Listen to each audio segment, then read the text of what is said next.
The invitation. The luminous council chamber floated in the void between star systems, a monument to galactic cooperation that had endured for 12,000 years. Its crystalline walls refracted the light of distant suns, creating prismatic patterns that shifted with each deliberation. Today those walls would witness something unprecedented. Ambassador Kalith Vortine of the Zypharian Collective adjusted her ceremonial robes, the fabric humming with encoded diplomatic protocols. She'd spent 3 centuries mastering the art of consensus building, navigating the intricate dance of galactic politics with grace. Nothing in her extensive experience had prepared her for this moment.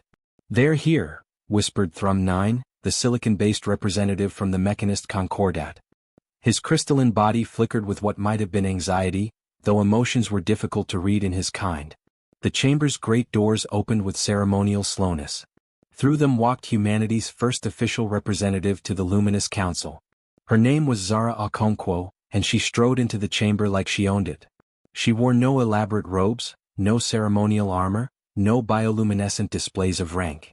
Just a simple black suit with a small pin depicting Earth, a blue marble against the darkness. Her dark skin seemed to absorb the chamber's dancing lights rather than reflect them, and her eyes swept across the assembled representatives with undisguised curiosity. "Greetings, esteemed delegates," Zara said, her voice carrying easily through the chamber without amplification. "I'm honored to represent humanity before this august body." Kalith activated her translation matrix and stepped forward. "Welcome, Ambassador Okonkwo. We have awaited humanity's arrival with great anticipation. Your species has achieved interstellar capability with remarkable speed." "We're motivated," Zara replied with a slight smile. "Indeed. The Council has prepared comprehensive orientation materials spanning approximately 4,000 standard documents. These will familiarize you with our procedural frameworks, dispute resolution mechanisms, and consensus-building methodologies." Zara's smile didn't waver. "I read them during the flight here." A ripple of surprise moved through the assembled delegates. Kalith's throat sac inflated slightly, a sign of skepticism among her people. "All 4,000 documents? That would require 3 weeks, 2 days, and about 16 hours, Zara interrupted gently. "I'm a fast reader. Also, I've prepared a preliminary analysis of 17 procedural inefficiencies in your current framework. Would you like me to present them now or after the formal welcome?" The chamber fell silent. Across the room, Mordax Hearn, the military representative from the Crithian Empire, leaned forward in his gravity cradle. His species resembled massive crustaceans, and his carapace plates shifted with what might have been amusement. "Inefficiencies." His voice rumbled like grinding stone. "The Council's procedures have been refined over millennia." "I'm sure they have," Zara said, pulling out a data slate. "But you're still using a modified version of the Praxis Concordance voting system, which was designed for 7 species with non-overlapping communication paradigms. You now have 43 member species. The mathematical overhead alone is costing you approximately 3.7 standard years of deliberation time per major decision." Kalith felt her diplomatic composure crack slightly. "Ambassador, while we appreciate your enthusiasm, the Council operates on principles of careful deliberation and universal inclusion. We have discovered that hasty decisions often lead to suboptimal outcomes." "Yes, I read that part," Zara said not unkindly. "But there's a difference between careful and glacial. Take the Trium Nebula dispute. You've been discussing territorial boundaries there for 6 years. Meanwhile, the automated mining platforms both sides built are colliding and creating a debris field that will render the entire region unusable within a decade. Councillor Resheim, a flowing entity of condensed energy from the Luminous Collective, pulsed with irritation. "That matter requires delicate negotiation. Both parties have legitimate historical claims." "Both parties are going to have legitimate claims to a field of scrap metal if someone doesn't make a decision," Zara countered. "Look, I'm not trying to be disrespectful. Your system works for maintaining stability, but humanity didn't come all this way to watch the Galaxy Committee itself into irrelevance." The chamber erupted in a cacophony of translated protests. Kalith raised her primary manipulator for silence, a gesture that took nearly 2 minutes to achieve full effect, a point she suspected was not lost on the human. "Ambassador Okonkwo," she said carefully, "perhaps you misunderstand the purpose of the Luminous Council. We are not a governing body that issues commands. We are a forum for achieving consensus through patient dialogue." Zara met her gaze levelly.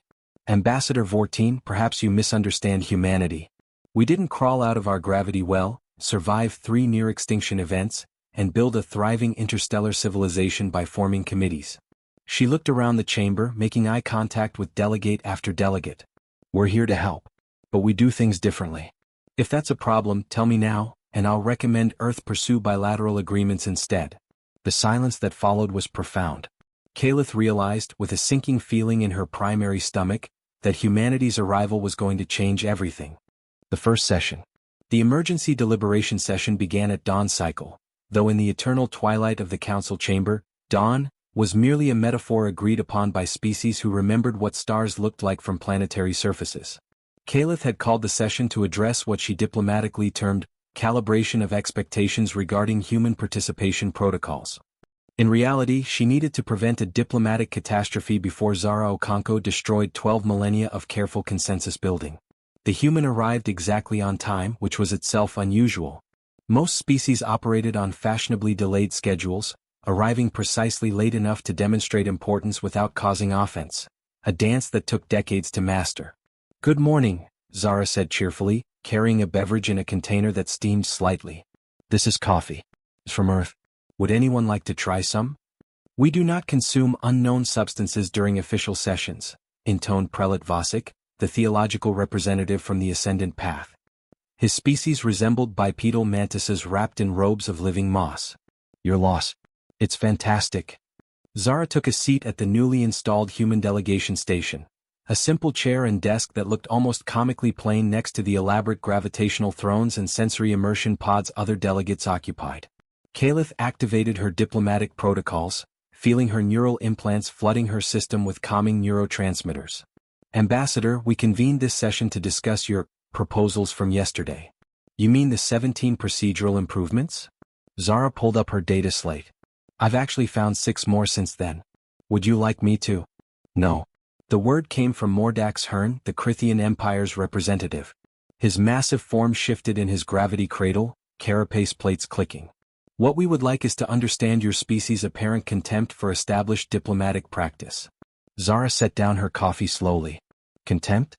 Commander Hearn, I have tremendous respect for what the Council has accomplished. Peace among 43 species, each with different biology, psychology, and cultural frameworks? That's incredible. And yet you suggest we abandon our methods," Caliph observed. "I suggest you augment them," Zara corrected. "Look, let me tell you a story. 3 centuries ago, humanity faced a crisis. Our climate was deteriorating, resources were depleting, and our political systems were gridlocked. We had committees for everything. Environmental committees, economic committees, committees to oversee other committees." She stood, beginning to pace, another unusual behavior that made several delegates uncomfortable. "We talked and talked and talked. Every decision required consensus from hundreds of interest groups. And while we talked, ice caps melted, species went extinct, and people suffered. Know what saved us? Centralized authority?" guessed Thrum 9, his crystalline form refracting light nervously. "No. Distributed action. We stopped trying to get everyone to agree on everything. Instead, we established basic principles everyone could agree on, then empowered smaller groups to take action within those parameters. Some initiatives failed, but some succeeded brilliantly. And the collective result was survival and prosperity." Councillor Resheim pulsed thoughtfully.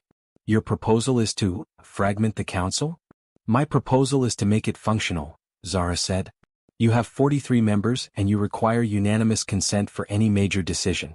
The mathematics alone make that nearly impossible for anything controversial. Meanwhile, real problems go unsolved. The alternative is chaos," Prelate Vosik declared. "Without unanimous consent, you create winners and losers. Those who lose will feel oppressed, leading to conflict." Zara turned to him. "Prelate, with respect, your current system creates a different kind of loser. Everyone. When nothing gets done, everyone suffers. At least with decision-making, you have the possibility of progress." "Possibility is not certainty," Caliph said quietly. "Ambassador, I understand your frustration. But the Council's caution is born from experience. Do you know how many wars preceded this chamber's creation? How much blood was spilled because species acted without proper consultation?" "I do actually." Chapter 47 of the Orientation Materials, subsections 12 through 96. Zara's expression softened. "I'm not dismissing that history, Ambassador Vortine. But I'm asking whether your reverence for the past is preventing you from building a better future. The chamber fell silent. Through the crystalline walls, a nearby star pulsed, sending waves of crimson light across the assembled delegates. Finally Mordax Hearn spoke, his voice like stones grinding. You are either remarkably brave or remarkably foolish human. Perhaps both. In my experience, those qualities often go together, Zara replied with a slight smile. The Crithian Empire wishes to hear more of these proposals, Mordax continued. If only to understand what drives your species to such recklessness. Caliph felt her throat sac deflate in resignation. Very well. Ambassador Okonkwo, you will have opportunity to present your ideas formally. But I warn you, changing how this council operates will be more difficult than you imagine. Zara picked up her coffee and took a long sip. Ambassador, humanity didn't get here by doing easy things. The proposal. 3 cycles later, Zara Okonkwo stood before the full assembly of the Luminous Council, and Caliph couldn't shake the feeling that she was watching history pivot on a knife's edge. The human had prepared meticulously. Holographic displays floated around the chamber, showing data visualizations that even Caliph had to admit were elegantly constructed. But it wasn't the data that worried her, it was the fundamental challenge to everything the council represented. Thank you for your time, Zara began. I'll be direct. The Luminous Council is dying. Gasps and protests erupted. Prelate Vasek rose from his sensory throne, moss robes rippling. This is offensive. Please let me finish. Zara's voice cut through the noise with surprising authority. I don't mean literally. I mean functionally. You're becoming irrelevant. A hologram appeared, a timeline spanning the last 1,000 standard years. Look at major galactic events during this period. The Cascade Plague that killed billions. The Vortex Incursion that destroyed 12 colonies. The Meridian Economic Collapse. For each one, I've calculated how long the Council took to respond with meaningful action. Numbers appeared beside each event. Caliph felt her stomachs turn as she saw the data. Average response time, 4.7 years, Zara continued. By the time you achieved consensus and acted, the Cascade Plague had run its course. The Vortex Incursion was defeated by individual species taking unilateral military action. The economic collapse created suffering that bilateral trade agreements eventually solved, not council intervention. Those situations were complex, Councillor Resheim pulsed defensively. They required careful consideration of. They required action, Zara interrupted. And because the council couldn't provide it, others did. You're becoming a talking forum while the real work of galactic governance happens around you. Mordax Hearn's carapace plates shifted. A gesture Caliph had learned indicated interest rather than aggression. You have an alternative? Yes. A 3-tier system. New holograms appeared, showing an organizational structure. Tier 1, Universal Principles. These require unanimous consent and establish the fundamental rules all species agree to follow. Peace, territorial integrity, individual sapient rights, environmental protection. The basics. This already exists. Thrum 9 observed, his crystalline form flickering. Correct. Tier 2 Regional Councils. The galaxy is huge. Having every species weigh in on a territorial dispute in a sector they'll never visit is inefficient. Establish regional councils with jurisdiction over local matters. Members vote with simple majority rule. Unacceptable, Prelate Vasek declared. This creates tyranny of the majority. That's what Tier 3 is for. Rapid Response Authority. A rotating body of 7 species, elected annually, with power to act immediately on emergency situations. Their decisions can be overturned by full council vote, but only after the emergency is addressed. The chamber erupted. Multiple delegates spoke at once, their translation matrices creating an incomprehensible wall of sound. Caliph called for order 3 times before the noise subsided. Ambassador, she said carefully, you're proposing we abandon the principle of unanimous consent that has preserved peace for 12,000 years. I'm proposing you preserve it where it matters most, the fundamental principles, Zara countered. But acknowledge that unanimous consent for everything is a recipe for paralysis. And what happens when the Rapid Response Authority makes a catastrophic mistake? Demanded Resheim. Who bears responsibility? They do. They're accountable. Unlike the current system where everyone shares responsibility, which in practice means no one is accountable. Zara pulled up another hologram. I've analyzed every major council failure in the last millennium. In each case, the decision-making process was so diffused that no individual or group could be held responsible. That's not a feature, it's a bug. The human speaks wisdom cloaked in insult, Mordax Hearn rumbled. But wisdom nonetheless. The Crithian Empire has grown, frustrated with the Council's pace. We have considered withdrawal more than once. Caliph felt cold realization wash over her. Other delegates shifted uncomfortably. The threat of a major species withdrawing was rarely spoken aloud. As has the Mechanist Concordat, Thrum 9 admitted quietly. Our computational efficiency is offended by the current procedural overhead. You see, Zara said, but her tone wasn't triumphant, it was almost pleading. The Council is fracturing because it can't adapt. I'm not trying to destroy what you've built. I'm trying to save it. She looked directly at Caliph. Ambassador Vortine, you've spent centuries mastering the art of consensus. I respect that enormously. But the galaxy is changing faster than your consensus can keep pace with. Either the Council evolves, or it becomes a museum piece that species visit to remember when cooperation was possible. The chamber fell silent. Through the crystalline walls, a distant nebula glowed like a wound in space. Finally, Caliph spoke, her voice heavy. This will require extensive deliberation. Of course it will, Zara said softly. But while you deliberate, the galaxy keeps spinning. The question is whether you'll still matter when you reach your decision. The opposition. The informal gathering occurred in one of the Council Chamber's meditation alcoves, a space designed for private contemplation but frequently used for political maneuvering. Caliph had called the meeting, carefully selecting attendees who represented the Council's traditional core. Prelate Vosik arrived first, his moss robes emanating a faint scent of disapproval. This human is dangerous. She's certainly disruptive, Caliph agreed, gesturing for him to take a sensory position near the alcove's calm-inducing light arrays.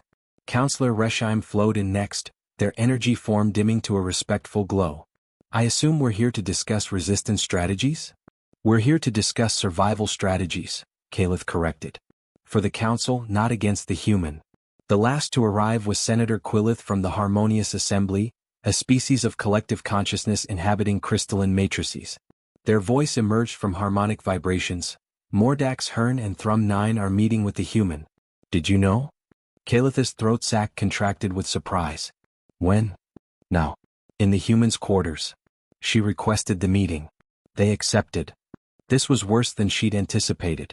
If Zara was building a coalition, especially one including a major military power like the Crithian Empire, then we have less time than I hoped, Caliph said. Let's be honest with each other. Is the human wrong? The question hung in the air like a challenge. Prelate Vosik's antennae twitched with agitation. Truth is not the issue. Order is the issue. Stability. The human proposes chaos. The human proposes change, Quillith corrected. Are they the same thing? In this case? Yes, Vosik insisted. The moment we abandon unanimous consent, we create factions. Factions become conflicts. Conflicts become wars. We already have factions, Resheim pulsed softly. We simply pretend otherwise. How many species maintain their own intelligence networks? How many have secret defense pacts? The unity we celebrate publicly is contradicted by the divisions we maintain privately. Caliph felt ancient weariness settle over her.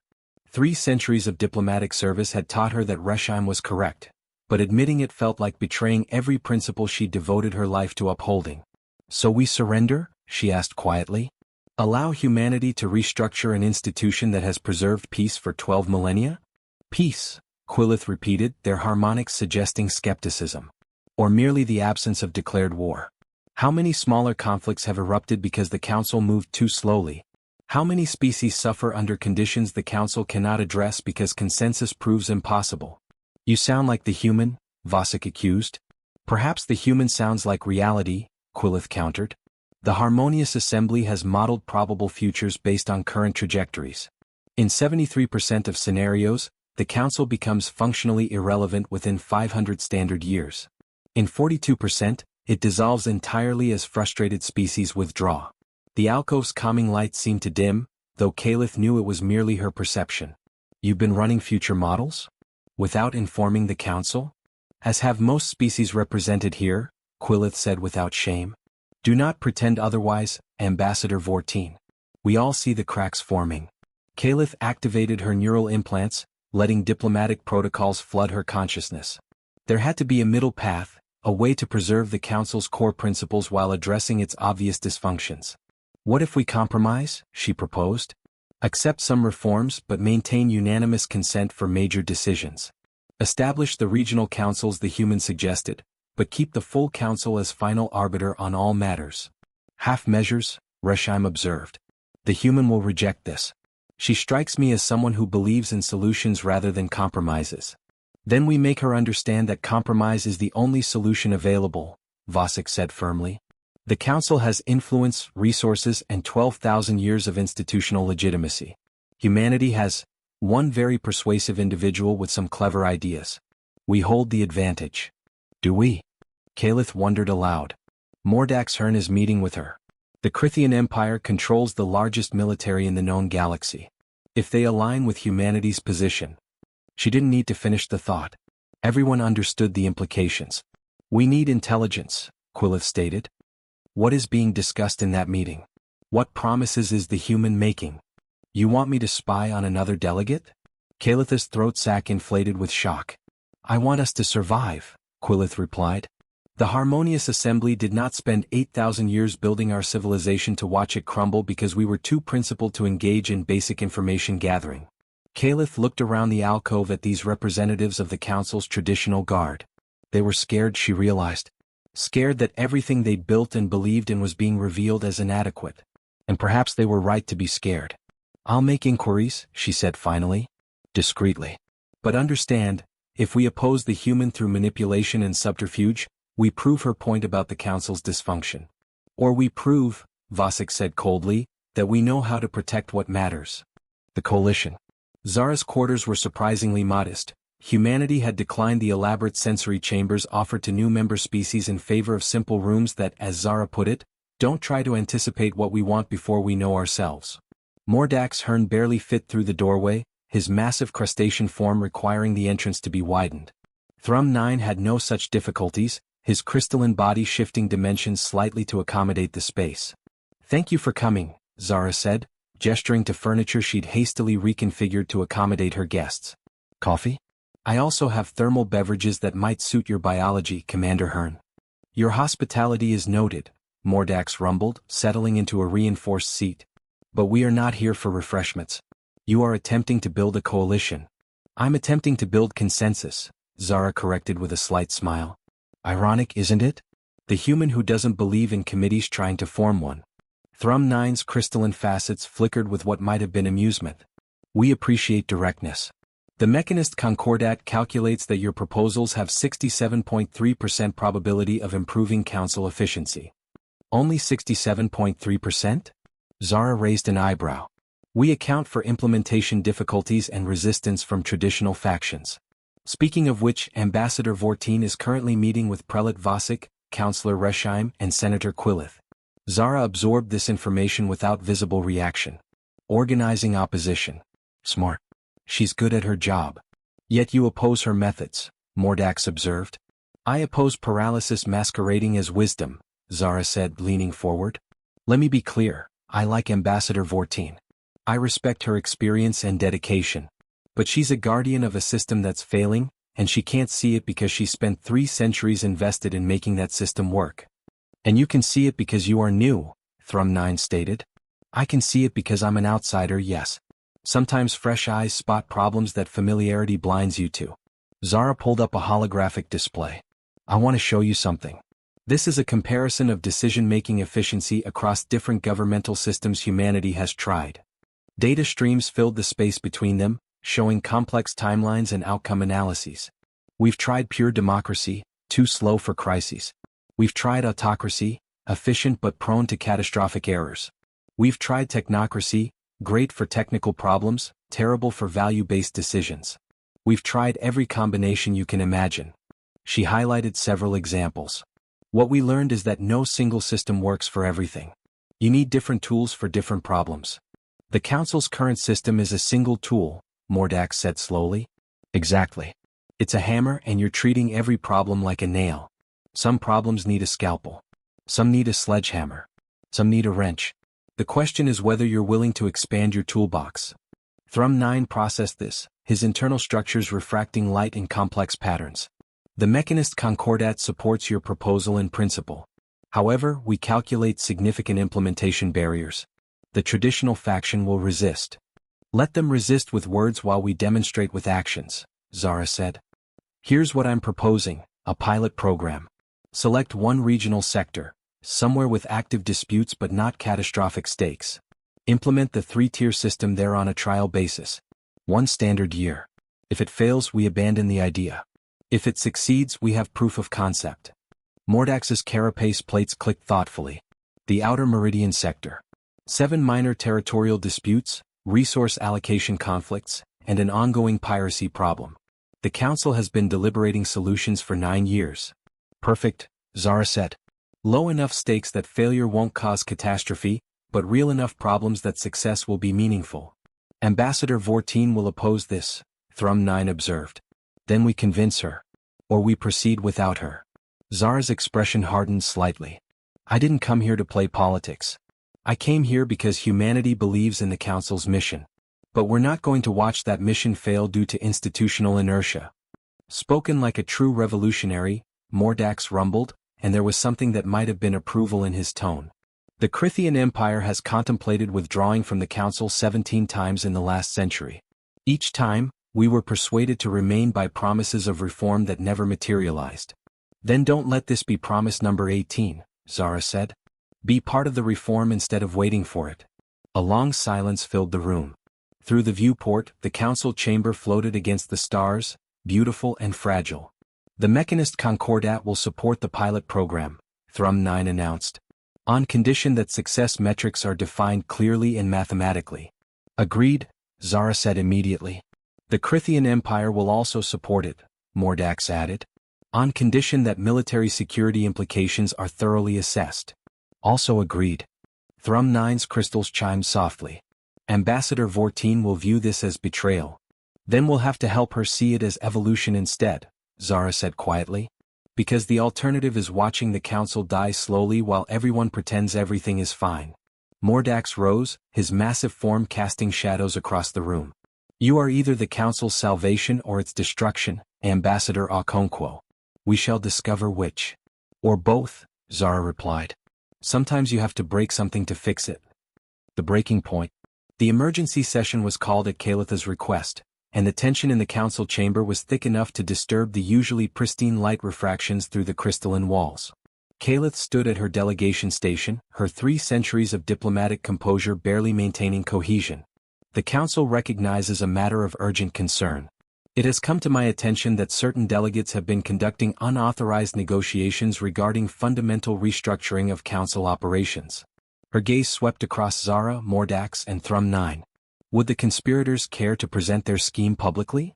Gladly, Zara said, rising smoothly. If she felt any shame about the accusation, it didn't show. Commander Hearn, Delegate Thrum 9, and I have developed a proposal for a pilot program to test reformed governance structures in the Outer Meridian Sector. She transmitted the full proposal to all delegates simultaneously. Kalith felt her neural implants struggling to process the audacity of it. They'd created a complete operational framework without Council oversight. This is outrageous, Prelate Vosik hissed. You conduct secret meetings, forge coalitions, bypass established procedures. We did exactly what the Council does constantly, Zara interrupted. Informal discussions between delegates happen every day. The only difference is that ours were productive. The difference, Kalith said, her voice sharp, is that we maintain the fiction of unity.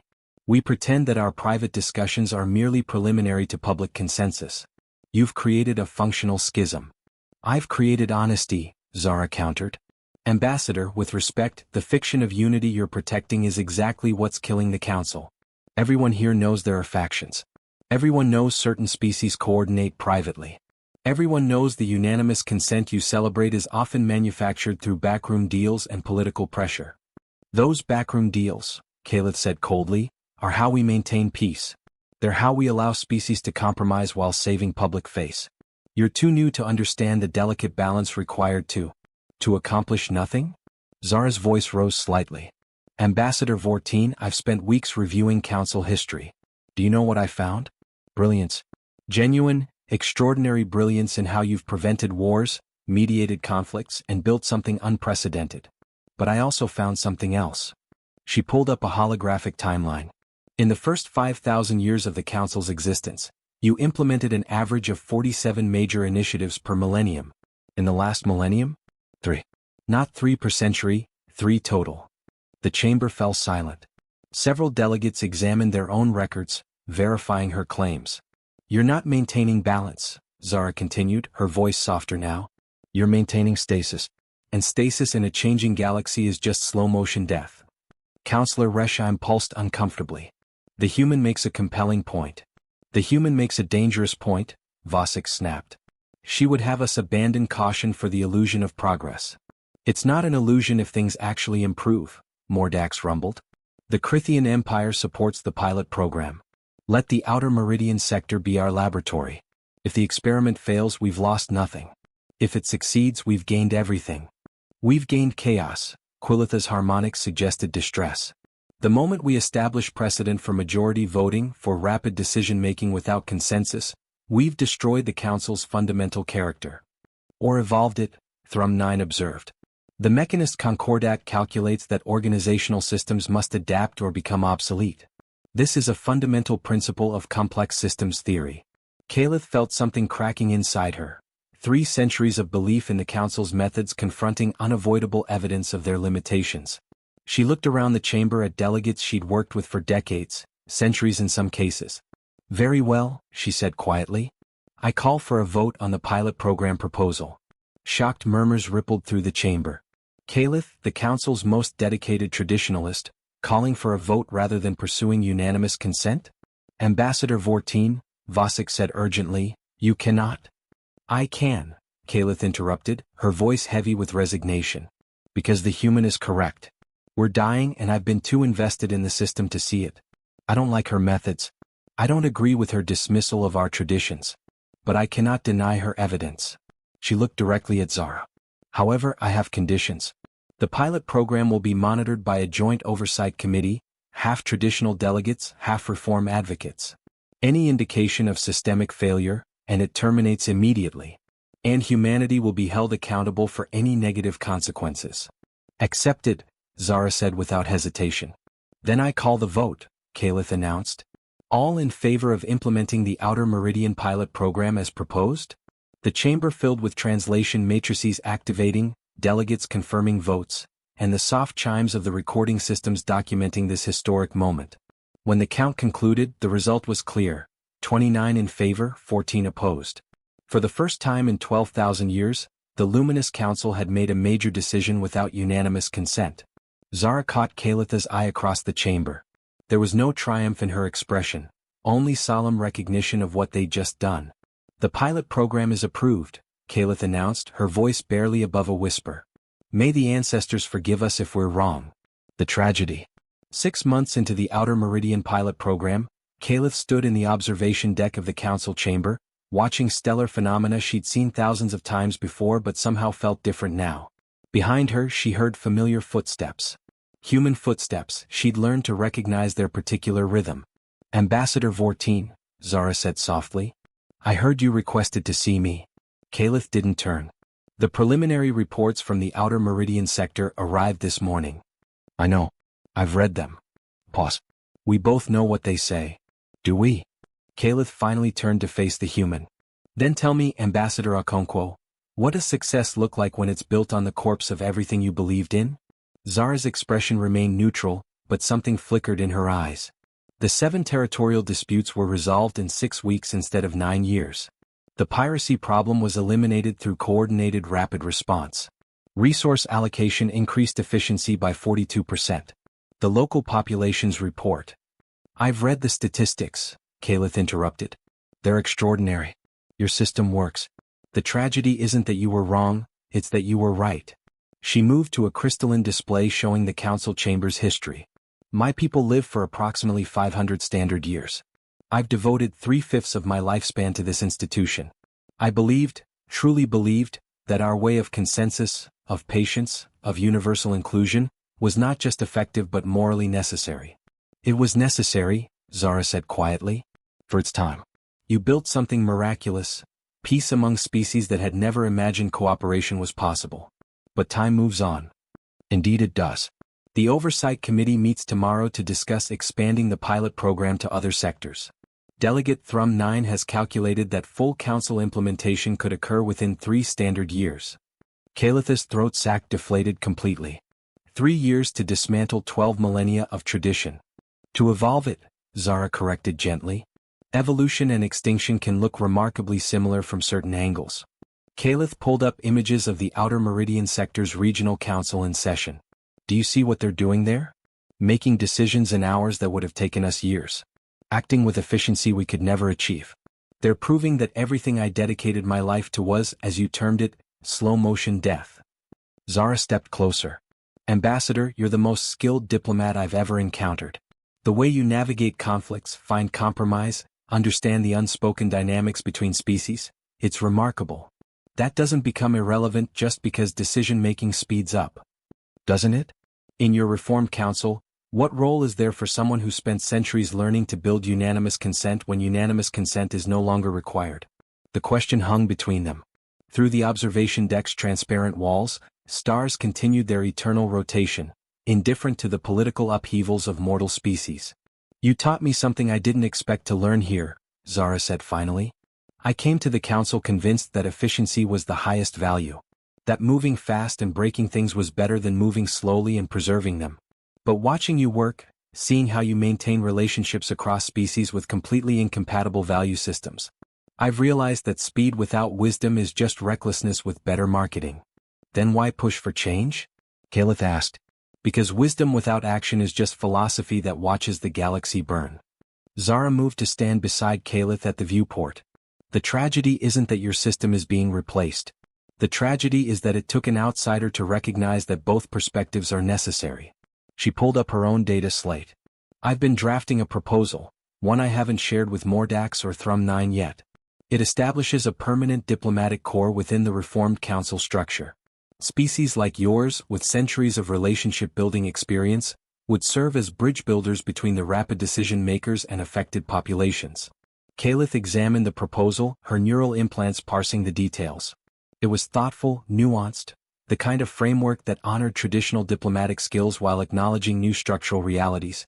This is good work, she admitted. When do you present it?